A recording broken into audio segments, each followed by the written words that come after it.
keyinchalik tug'an xotiniz deyishdi. Chunki oilasi buzilib ketmasin dedimda, qizimda. To'g'ri qilibsiz. Mana hozir oldimda bir qizalog'imizni oyijonlari kelgan, qizalog'imiz o'zlari kela olmaganlar. Chunki hamma qizlarimiz uydan 25 ta odamdan javob so'rasa doktorga keladi. Bechora qizlarimizning holatida men bir xil payt hayron qolaman. Onaga diagnozni tushuntiraman, ona bechora telefonda diagnozni qiziga tushuntiradi. Lekin shunga ham men tayyorman, lishba qizim tug'ib olsinlar. Mana hozir bu qizimizda birinchi marta menimcha hayotingizda men sizga sxemada ko'rsatib tushuntirdim.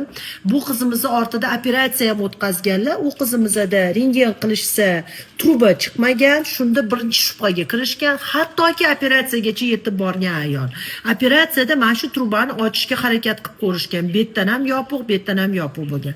Lekin ko'pincha biz rentgenni o'zini ko'rib boq etamiz, operatsiyaga pul ketkazmanglar. Tezroq eko qilaylik. Bu truba bitganmi?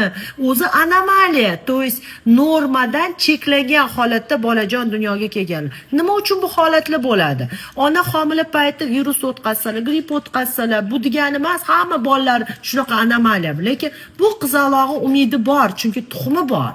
Bu tuxumini olib homilaga aylantirib, mana shu bir shox qolgan, shu shoxga ekamiz. Harakat qilamiz qo'limizdan kelgancha, chunki dunyoda bu shoxga ekkanda farzand tuqqan ayollarimiz soni ko'p.